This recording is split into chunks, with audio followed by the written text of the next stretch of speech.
jinetes del Apocalipsis. Pero antes de comenzar, porque los 4 jinetes comienzan en el capítulo 6 del Apocalipsis, tenemos que ver el capítulo 5, porque allí encontramos que hay un libro sellado con 7 sellos y hay un ángel fuerte que pregona y pregunta: ¿quién es digno de abrir el libro y desatar sus sellos? Y no se encontró a nadie, como dice aquí, ni en el cielo, ni en la tierra, ni debajo de la tierra.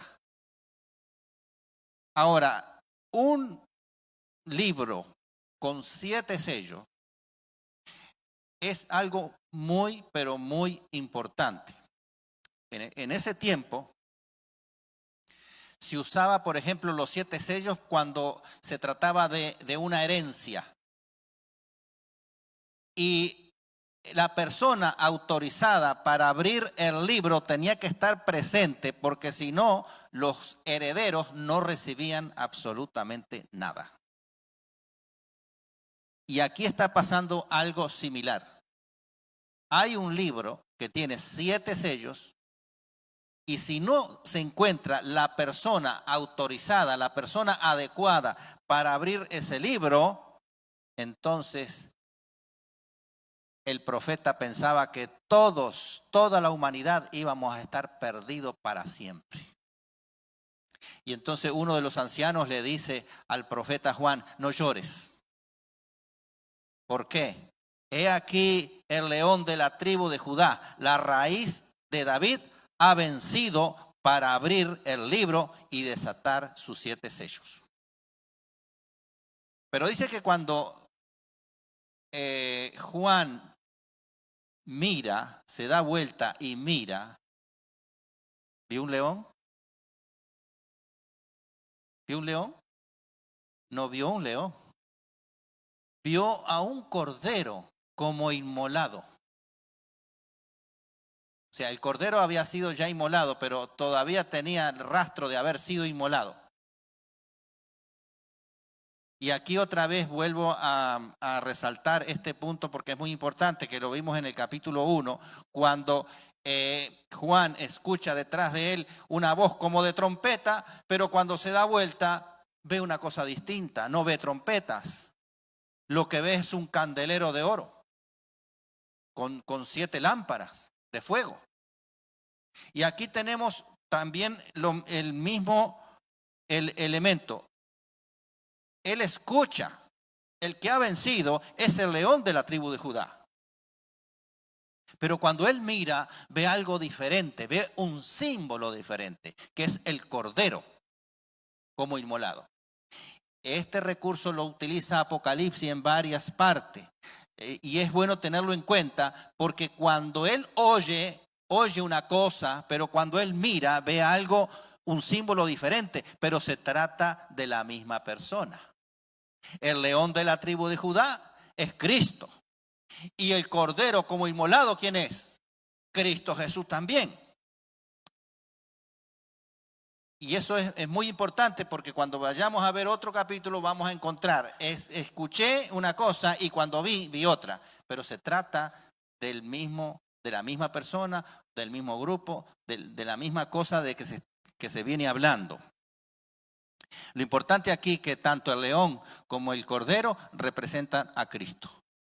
Cristo se presenta como un cordero de Dios para quitar los pecados del mundo, para quitar nuestros pecados. Él se presenta como un cordero, pero para defender a su pueblo se presenta como un león.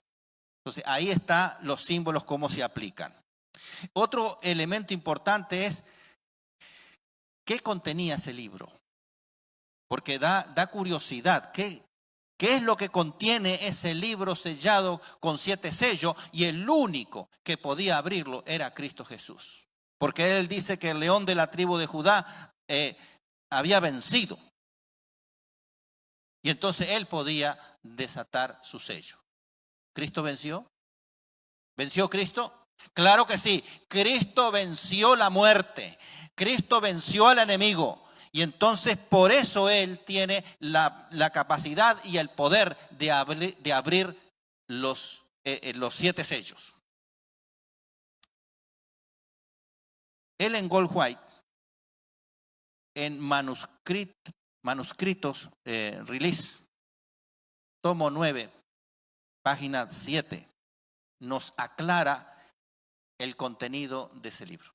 Así que les voy a leer la cita. Dice así: el libro sellado con 7 sellos contiene la historia de las providencias de Dios, la historia profética de las naciones y de la iglesia. Este contenía las declaraciones divinas, su autoridad, sus mandamientos, sus leyes, todas las amonestaciones simbólicas del Eterno y la historia de todos los poderes gobernantes de las naciones. En lenguaje simbólico, el rollo contenía la influencia de cada nación, lengua y pueblo desde el comienzo de la historia de la tierra hasta el fin. Por lo tanto, cuando nosotros leemos en Daniel que Dios quita a reyes y pone reyes, aquí nos está diciendo que el Dios lleva el control de todo de las naciones, de los poderes, de los gobiernos, de las personas y de cada uno de nosotros. Y de su iglesia también. Porque en el capítulo 1 vimos a Jesucristo caminar entre medio de 7 candeleros de oro, y los candeleros de oro, versículo 20 del capítulo 1, dice que es la iglesia. Así que Él tiene el control de la iglesia. Entonces Él recibe ese documento por parte de Dios el Padre, escrito por ambos lados. Y este acontecimiento, según el capítulo 4, versículo 5, es acompañado por truenos, relámpagos y voces. Y allí se establece quién va a oficiar como sumo sacerdote en el santuario celestial. ¿Quién creen ustedes que va a oficiar como sumo sacerdote?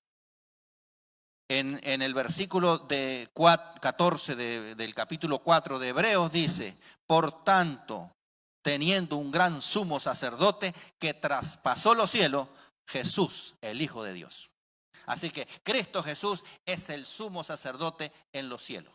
Y Él está como intercesor, como mediador, y Él es el que está capacitado para abrir el libro de los 7 sellos, y lo va a abrir en forma progresiva. No es que Él va a abrir todo de una sola vez, sino que Él lo va a ir abriendo uno por uno. Un punto importante es que la visión de los 7 sellos sigue a la visión de las 7 cartas a las iglesias, que no lo vimos. No vimos, porque por falta de tiempo no podemos ver todo el libro de Apocalipsis, tenemos que ver algunos temas. Pero lo interesante aquí es que el mismo periodo que lleva cada iglesia, porque 7 iglesias son 7 periodos históricos de la iglesia, es el mismo periodo de cada sello. Y aparte de eso, las cartas lo que hace es declarar la condición interna de la iglesia. Por ejemplo, Cristo habla cuando comienza a hablar de las iglesias, habla de la infidelidad que tenía la iglesia, apostasía, de la poca fe que tenían las iglesias, que algunas iglesias tenían tolerancia a ciertas prácticas idólatras, que es pecaminosas, que van en contra de la verdad. Y también el Señor reconoce el esfuerzo de otras de las iglesias y da recomendaciones, da advertencia y también promesas para cada iglesia. Pero los sellos lo que hace es denunciar las agresiones en contra de la iglesia desde el exterior. La opresión que experimenta la iglesia, la violencia, las persecuciones. Las cartas es del lado de adentro, pero los sellos es del lado de afuera en contra de la iglesia. Entonces vamos a comenzar a ver si nos da el tiempo para hablar de los 4 jinetes del Apocalipsis, o los primeros 4 sellos, o los 4 caballos del Apocalipsis también, porque estos jinetes están montando un caballo, y es en la medida que se abre cada sello. Vamos a empezar entonces capítulo 6, versículo 1 y 2. Vi cuando el Cordero abrió uno de los sellos y oí uno de los 4 seres vivientes decir con voz de trueno: ven y mira. Y miré, y he aquí un caballo blanco, y el que lo montaba, el jinete, tenía un arco y le fue dada una corona y salió venciendo para vencer. Entonces vamos a descifrar un poquito la simbología que se está utilizando aquí. Acuérdese que Apocalipsis es un libro simbólico. Todo es símbolo. No lo podemos agarrar las cosas literal como aparecen aquí, sino interpretar esos símbolos. ¿Qué está diciendo? El blanco, ustedes saben que el blanco, el color blanco en la Biblia representa ¿qué cosa? La justicia de Cristo. Pero en este caso representa también la pureza de la fe. Representa el primer amor, hablando en forma espiritual. Es el tiempo de la iglesia primitiva. Una doctrina pura, salido de las manos de Cristo, y un verdadero y genuino compromiso con Dios, con su causa y con la proclamación del mensaje de salvación que proviene del mismo Cristo. ¿Cuál es el periodo histórico de este sello? Que es el mismo periodo histórico de la iglesia de Éfeso, que es la primera iglesia. Estamos hablando del año 31 después de Cristo hasta el año aproximadamente el año 100 de la era cristiana, del 31 al 100. Como el jinete lleva un arco, eso nos está indicando que hay una batalla donde se confronta la verdad del evangelio contra el error, contra las tinieblas espirituales. Y acá dice que salió venciendo para vencer. O sea que aquí esa conquista tuvo éxito. El evangelio se expande rápidamente, por eso se representa con un caballo, porque lo más rápido que había en esa época era el caballo. Y entonces la proclamación del evangelio se expandió de forma rápida, así al galope de caballo. Y entonces se le es dada una corona de victoria al jinete, porque ha vencido sobre las tinieblas. No hay que confundir de que esa visión es Cristo en su segunda venida. No confundirlo con el caballo blanco del capítulo 19 de Apocalipsis. No, esto es el triunfo del evangelio salido de las manos de Cristo Jesús. Se ha ganado esa batalla, pero la guerra contra las tinieblas continúa. Porque la historia de la iglesia sigue. Vamos a hablar ahora del segundo caballo. El segundo caballo se encuentra en los versículos 3 y 4 del capítulo 6 de Apocalipsis. Cuando abrió el segundo sello, oí al segundo ser viviente que decía: ven y mira. Y salió otro caballo bermejo. El bermejo es rojo, significa rojo. Bermejo es rojo. Y rojo sangre. Y al que lo montaba se le fue dado poder de quitar la paz de la tierra y que se matasen uno con otros, y se le dio una gran espada. Así que el jinete, este jinete del caballo bermejo, del caballo rojo, recibe una orden muy particular: quitar la paz y matar. Y se le dio una espada. Ahora, no confundir esta espada con la espada de 2 filos que representa la palabra de Dios. es una espada también, pero el símbolo aquí cambia. Porque la espada que representa la palabra de Dios es la espada de dos filos. Esta espada no dice que tiene dos filos. Esta espada es del poder opresor, es la espada persecutora, es la espada del imperio que va a matar, que va a quitar la paz. Se debe quedar claro estos símbolos para que no confundirse. Y ahora, aquí hay un cambio en la historia de la iglesia. Tremendo cambio. Porque la iglesia primero sale venciendo, proclamando el evangelio. Pero el enemigo no se queda tranquilo. Y entonces ahora ataca a la iglesia. Los cristianos sufren pruebas extremas, tortura y muerte. Por eso el caballo es rojo, representando la sangre derramada por los cristianos en las persecuciones del Imperio Romano. ¿Qué periodo es este? La iglesia es el mismo periodo que la iglesia Esmirna y se encuentra entre los años 100 al 313. Porque ya para el año 313, Constantino firma un decreto de tolerancia para no perseguir a la iglesia. Y comienza después una serie de acuerdos con los cristianos.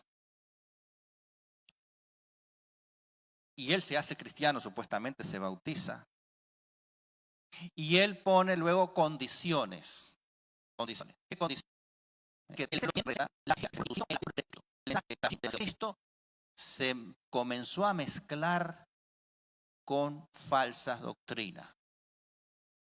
Y eso lo podemos nosotros leer en 2 de Tesalonicenses, capítulo 2, versículo 7, donde Pablo dice, porque ya está en acción el misterio de la iniquidad. Ya está en acción, dice. Hay algo que lo retiene, pero ya está en acción. Juan, el apóstol, en 1 de Juan, capítulo 4, versículo 3, también dice algo similar.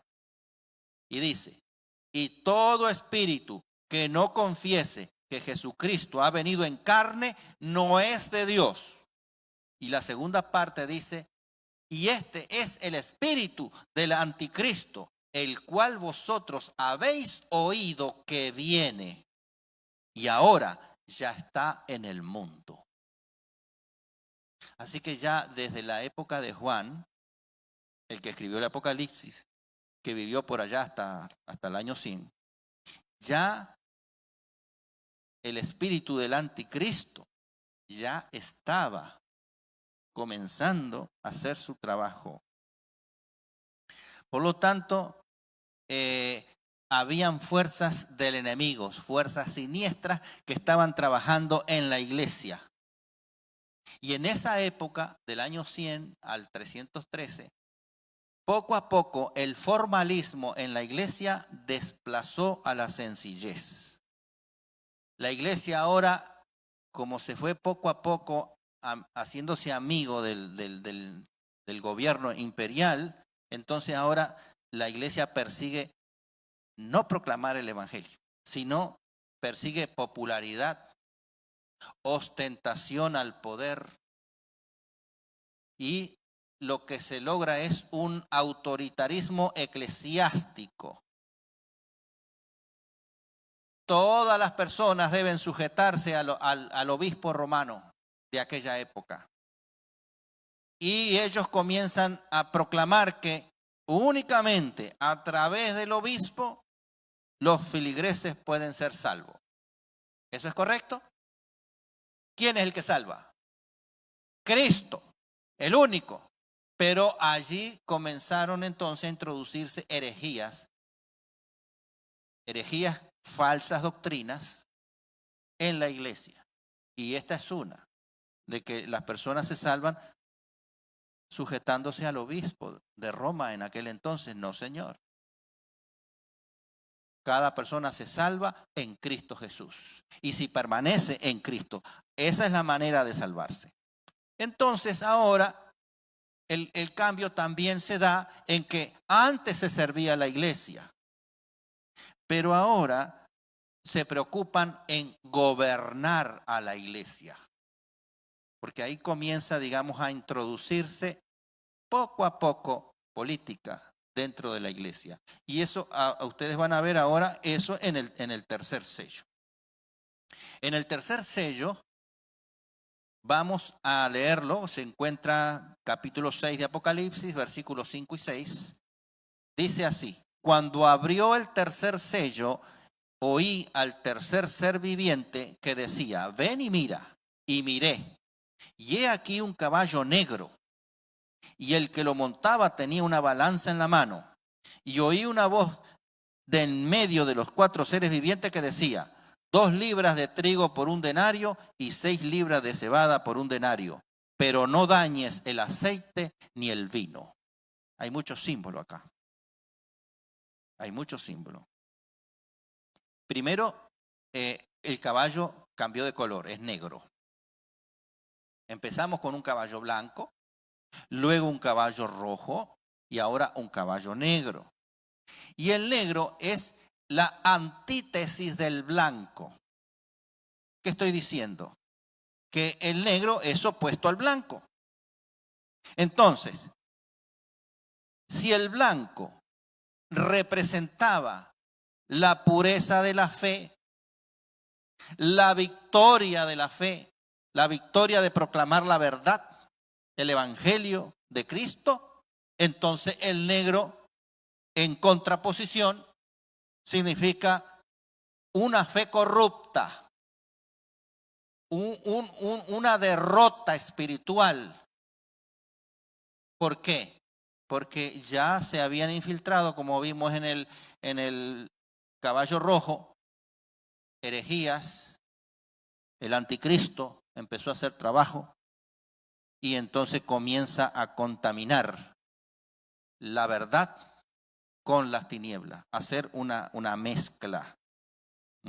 La iglesia entonces ahora, en esa época, por cierto, esto corresponde a la iglesia de Pérgamo, y los años son del 313 al 538. Y es allí donde Constantino, que era el emperador de aquel entonces, se bautiza y pone en el 321 después de Cristo el decreto donde dice que los cristianos van a guardar el venerable día del sol. Hasta ese tiempo los cristianos guardaban el Shabbat, el sábado, el séptimo día, porque la iglesia cristiana nació de los judíos y los judíos venían guardando el Shabbat. Después pasó a los gentiles, pero ellos le enseñaban a los gentiles que el día del Señor era el sábado. Pero cuando se metieron con el paganismo romano del imperio, que creían en muchos dioses, etcétera, y hacen oficial a la iglesia cristiana, entonces ellos querían conservar el día de adoración al sol, que era el primer día de la semana, que nosotros conocemos como domingo. Y entonces ellos dijeron que sí, porque ahora la iglesia iba a tener más poder, pero más poder político. No más poder a nivel del evangelio y de proclamar la verdad. No, eso no le interesaba. Por eso en esa época falta espiritualidad en la iglesia. Lo que hay es política. Entonces el jinete tiene una balanza en la mano que sirve para pesar raciones de comida. Y dijo 1 denario por 2 libras de trigo y 1 denario por 6 libras de cebada. ¿Qué está simbolizando eso? El trigo y la cebada se usaba para hacer harina y con esa harina se hacía pan. Pero 1 denario era el valor que se le pagaba a un obrero común por día. Así que tenían que trabajar un día completo para comprarse nada más que 2 libritas de trigo. Y con eso hacer un pan. ¿Eso es barato? Si usted gana, vamos a ponerle promedio $200 por día y usted va a comprar con $200 nada más que 2 libritas de trigo para que haga la harina y entonces comer pan. ¿Le parece a usted que eso es barato? Súper caro. Entonces, ¿qué representa el trigo o la cebada que se hace el pan? ¿El pan qué representa? Mateo 4:4. No solo de pan vivirá el hombre, sino de toda palabra que sale de la boca de Dios. Así que el pan representa a la palabra de Dios. Lo que quiere decir aquí el mensaje de Apocalipsis acá es que la palabra de Dios escaseaba. Nadie la proclamaba. Porque los que la tenían que proclamar estaban interesados en hacer política, en ostentar poderes, en exhibirse sus cargos, pero no enseñar la palabra de Dios. Por eso la palabra de Dios escaseaba. Pero también el pan representa a Cristo. Capítulo 6 de Juan, versículos 35, 41, 51, Cristo dice de sí mismo, yo soy el pan de vida. Así que no se hablaba de Cristo, se hablaba de otra cosa. Lo que faltaba en esa época, del 313 al 548, el pan espiritual, la palabra de Dios. Entonces, la proclamación de la palabra de Dios se encuentra severamente afectada. La iglesia ha perdido el sentido de su vocación. No le interesa hablar de Dios, hablar de salvación. No aporta nada para las necesidades espirituales de la iglesia. Así que los cristianos espiritualmente no se entran. El estudio de la Biblia y el conocimiento bíblico es extremadamente pobre. ¿Ve? Sin embargo, dice lo que leímos aquí, no le hagas daño al aceite, no dañes el aceite ni el vino. Vamos a leer aquí, dice, y yo oí una voz en el medio de los 4 seres vivientes que decía, 2 libras de trigo por un denario y 6 libras de cebada por un denario. Pero no dañes el aceite ni el vino. ¿Qué significa el aceite? Que ya lo vimos también en la primera presentación. ¿Qué significa el aceite? ¿Qué simboliza el aceite en la Biblia? Es una representación del Espíritu Santo. Quiere decir que ese cambio que hubo en la iglesia no iba a afectar para nada la obra que el Espíritu Santo hace en la vida de cada ser humano. Así como el Espíritu Santo obra en nosotros, también obraba en ese tiempo en los cristianos. La obra del Espíritu Santo no es afectada porque el Espíritu Santo trabaja de una forma que no sabemos, trabaja imperceptiblemente, sin embargo, Él hace su obra. Convence a la persona de pecado, de justicia y de juicio. La influencia del Espíritu Santo no es afectada. Pero también no es afectada lo que el vino simboliza. El vino simboliza la sangre de Cristo, pero también simboliza la doctrina de Cristo. Eso no es afectado tampoco. Quiere decir que el cielo sigue asegurando la salvación de su pueblo. Todos aquellos que sinceramente busquen de Dios, con esa poquita luz que tengan, el cielo va a escuchar, el Espíritu Santo va a trabajar. ¿Ve? La salvación iba a estar disponible igual, pero la palabra de Dios iba a escasear y escaseó. ¿Ve? Entonces, allí comienzan a introducirse, porque como el estudio de la palabra se hace a un lado, ¿qué se introduce para darle a la gente? La institución de la iglesia, las tradiciones, y poco a poco eso va reemplazando al texto inspirado de la Biblia. La tradición va desplazando a la Biblia.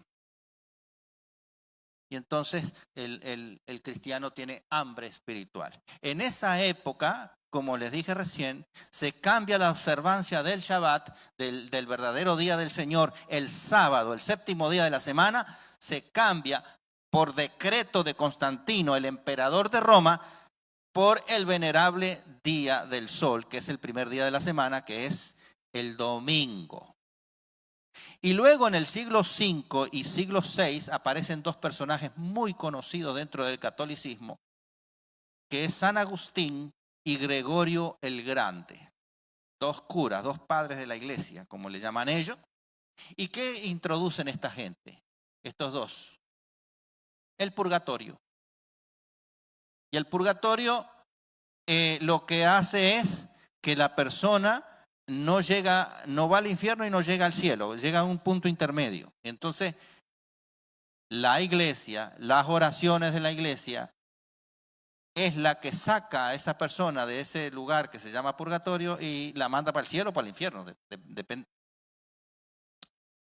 Y eso indirectamente hace que Cristo no tenga poder para salvar. El que salva es Cristo. Y Cristo es el que va a tomar la decisión si una persona va al cielo o se pierde para siempre. Pero ellos metieron esa doctrina, falsa doctrina, en esa época, en esos años. También otros monjes de estos, Clemente de Alejandría en el 215 y Orígenes en el 253, incorporaron al cristianismo mucha filosofía del paganismo griego, muchas partes religiosas del paganismo y filosofía del paganismo la introdujeron dentro del cristianismo y le pusieron ahí un maquillaje de cristiano, y no es nada de eso de cristiano.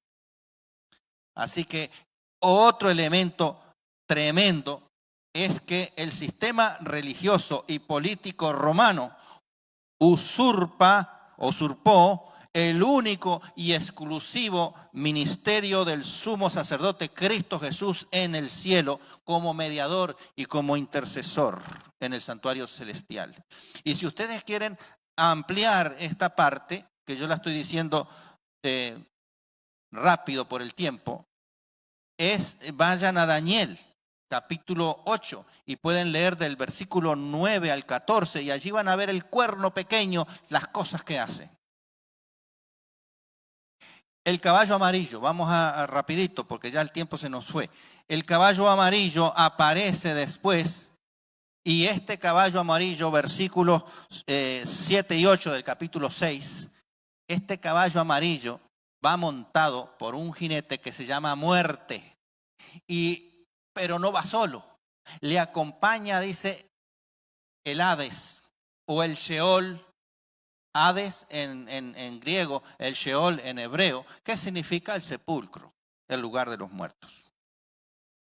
Y entonces aquí tenemos que la iglesia, y este periodo es tremendo porque es el más largo de la historia, corresponde a la iglesia de Tiatira y comienza en el 538 al 1563, más de 1000 años, un poquito más de 1000 años con este sistema. Ahora la iglesia supuestamente cristiana es portadora de la muerte. Y fíjese cómo va en degradación.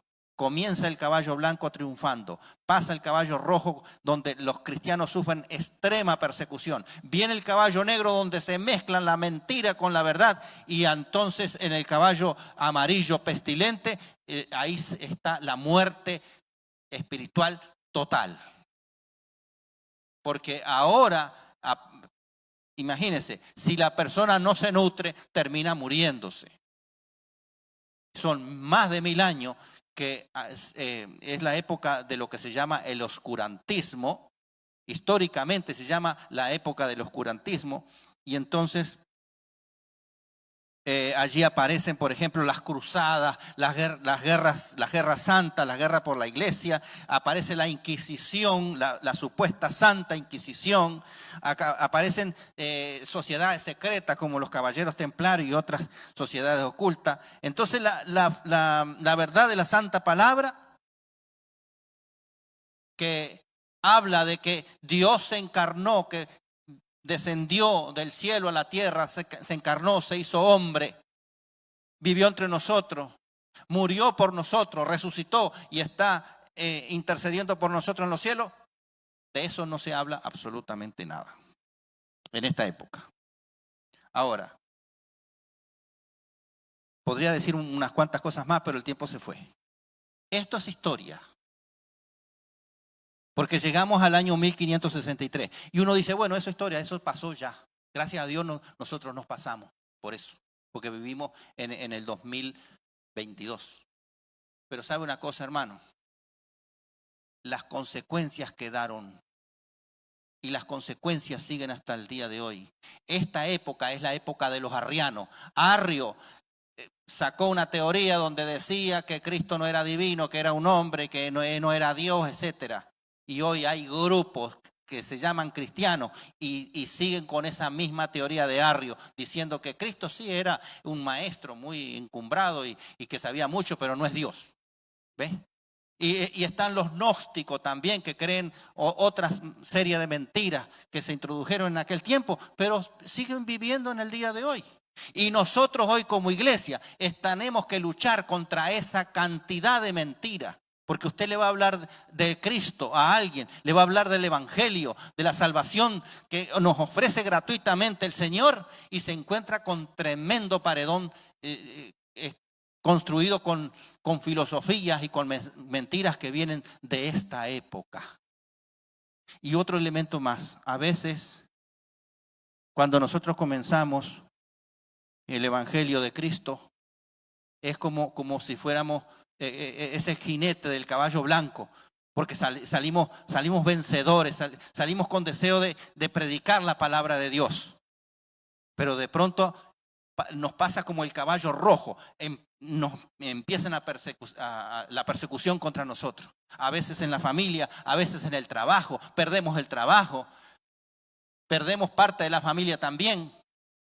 Y entonces es como si estuviéramos ahí en esa época del caballo rojo. Y algunos a veces se encuentran en la situación del caballo negro porque le hablan de falsas doctrinas. Y muchos creen en esa falsa doctrina. Son cristianos, vienen a la iglesia, pero creen en falsas doctrinas. Y yo me he encontrado con personas así, adventistas del séptimo día, que conocen la verdad de la palabra de Dios y me vienen y me hablan de una falsa doctrina como si fuera una tremenda verdad que descubrió. Digo, pero eso es falso. Y después dice, no, bueno, yo te respeto lo que tú crees, o respeta lo que yo creo, pero estás creyendo una falsa doctrina. Entonces, nosotros en cierta manera vivimos lo que los otros cristianos han vivido. Y si no nos toca vivir, tenemos que enfrentarnos con cristianos que sí están con esas filosofías extrañas que nacieron en aquel entonces. Así que, hermanos, nosotros tenemos que levantar la verdad bien en alto. Cristo es nuestro Salvador, lo dice la palabra de Dios. Él vino a morar con nosotros, es Dios encarnado, se hizo hombre y nos ofrece la salvación eterna. Queda de parte nuestra decirle, sí Señor, heme aquí, envíame a mí. Yo quiero ser salvo en Cristo Jesús. ¿Tú quieres ser salvo en Cristo Jesús? Entonces permanezcamos siempre en su palabra. Como dice Isaías 8:20, a la ley y al testimonio. Si no hablare conforme a lo que está escrito aquí, es porque no le ha amanecido. Hermanos, se nos acabó el tiempo. Los invito a ponerse en pie y vamos a entonar las estrofas del himno 485.